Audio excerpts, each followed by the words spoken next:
Hi everybody, welcome to CastorsCorner.com. I'm your host Cleo here for another toy of the day, holiday edition, I guess. You go to CastorsCorner.com for a full gallery of these figures. There wasn't a lot to photograph, so close-ups, a couple turnarounds here and there. You can follow us. We are at Castors Corner. You can check out all the links below. Check out the Cornercast podcast. Catch up on old episodes, new episodes coming soon. I know I keep saying that. I've got 3 in the can, and I just hear Bill Murray, 2 in the can. We be fast, they be slow. Yeah, anyway. So I catch up on old episodes, new episodes coming very, very soon. We're rounding out the year here, and I screwed up my numbering somewhere in the 330s. So please excuse whatever number we're on tonight because I don't even know. I've got to take some time in the weekend and kind of go through and restructure those. But you're here for Toy of the Day. And so what is Toy of the Day today? Today's is actually a sponsored one from Mike's Toys and stuff. So we appreciate them getting these to us. They are available widely. I recommend going to Mike's just because of the great customer service out in Orange, California. But we're taking a look at the Wave of Eternals. And it's going to be 2-part. So we're going to take a look at the mainline wave with the 7 figures, 7, 8 that are in this. 1, 2, 3, 4, 5, 6, 7, 8. And then we're going to take a look at the exclusives and the deluxe tomorrow probably. So what is nice about these, like Icarus here, Icarus and Circe here, they come in their hero costumes basically. They are bright, they're metallic, they match the look on screen, and I know everybody's knocking it, right? Because they just look very boring, right? They don't fit into the typical superhero mold here. As far as what we're used to in the MCU, it's a very different story that's being told. But I think that this is a sleeper kind of wave in some ways. You've got the face technology here, the face scan, the face printing technology. So they look like the actors and the actresses. I think that they did an amazing job capturing the likenesses on most of them. I have a couple nitpicks here and there. Everybody comes with extra hands. I don't really think they needed the extra hands, to be honest with you. I think they're perfectly fine with what they have. Naturally. Icarus comes with an alternate head. He's the only one that has an alternate head for the mainline figures. Everybody else just comes with alternate hands and parts to build your Build-A-Figure. We've got the Superman, as he's called in the film, blazing eyes for his Superman power. And they did a good job. I think they did a really good job capturing his likeness and his costume. It's an impressive figure. Really good articulation. Pinless all around. Easy to articulate. Easy to kind of pose out and move into flight poses, into his, what I call his Superman pose, flying above the rest of the Eternals. So they did a good job with him. Makari, they did also another great job with her. The red and the silver on her, they captured her face, the little smirk that she has.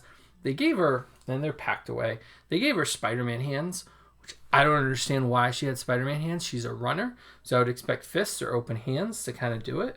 Who else do we have in this? We've got Druid here, which again, really good. I don't think he needed extra hands, but they gave him extra hands as well.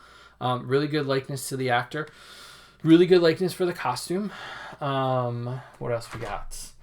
We got Gilgamesh here, which, again, really good look for the figure in his superhero costume. Do I want him in his costume that we see during dinner? Yes, that would have been a lot of fun. Or in his apron when he's cooking and he drops the pie? Yes, again, really good choice. But he matches the look of everybody else, and we're going to get to that in a second. And then we get to the 3 that I think are a little bit problematic. Just in the overall look of them. And some of the choices that they made.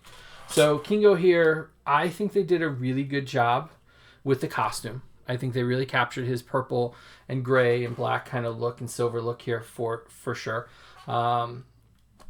I think where it fell apart is they made his face a little cartoony.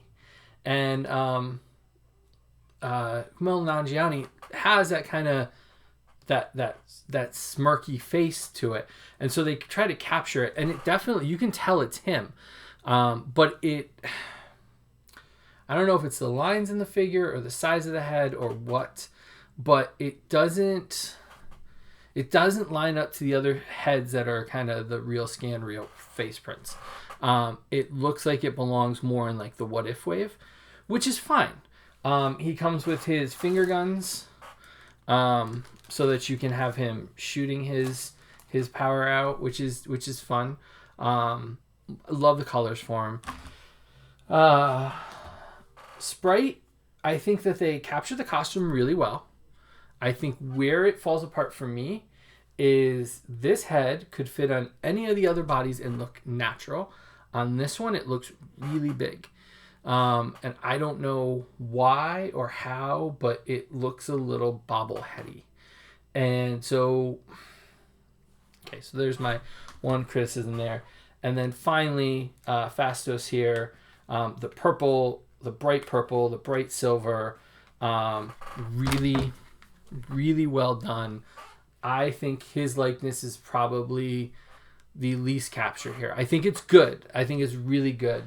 But he was my favorite character in the entire film. And so I think it's the eyes. I think it's the mouth.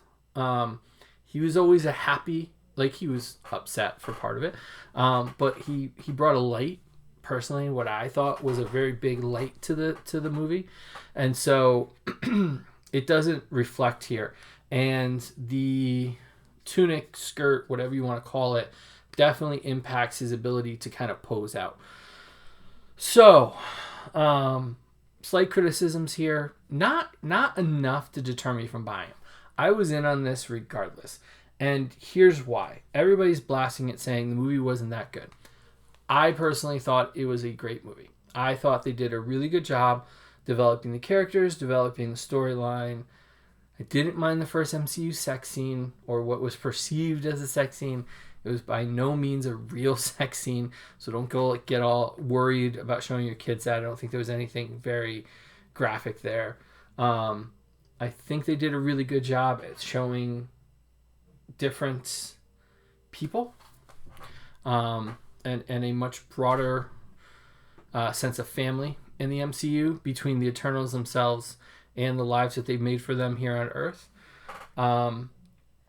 And I think one of the biggest selling points for this wave and the line as a whole, and we'll talk about more tomorrow, is that you got everybody in the entire main cast, that fought in the final battle in their final battle costumes or in their early battle costumes. So I don't think any other MCU film toy line has done that. Guardians might have come close with Guardians 2, but you needed 2 waves for that. You didn't get it all in one wave. And so this is a all-inclusive MCU wave with the exclusives that we'll talk about tomorrow and the deluxe, where you get everybody you needed to complete them. And they're in their superhero costumes. That's what the complaint usually is. We get an early version of them. And like with Loki, we got an early version of him in the TSA suit, right? TVA suit. And everybody wanted the final battle with those sleeves rolled up and just in the shirt and tie. We didn't get that. And so you get everybody in their final battle or their battle looks. And I think that that's really, really cool, is to get that all in one wave. So like I said, we got these. Thank you, Mike. We got these at Mike's Toys and stuff. Great prices, great customer service. Super happy to have gotten them from him. Saw them in store at other places, skipped them, and bought from Mike, because we like to support small business, and this is the weekend to kind of do that. So go out and do that. Support your local businesses. Links are all down below. And check out a full gallery of these guys up on castorscorner.com. You can follow us. We are at Castors Corner on all social media. And you can check out the Cornercast podcast, catch up on all episodes up on Apple Podcasts. As we say every night, Jaxie, we love you and we miss you. Hit the subscribe button. Please hit the subscribe button. We really appreciate it. We just look, it gets us places to be able to bring you more content.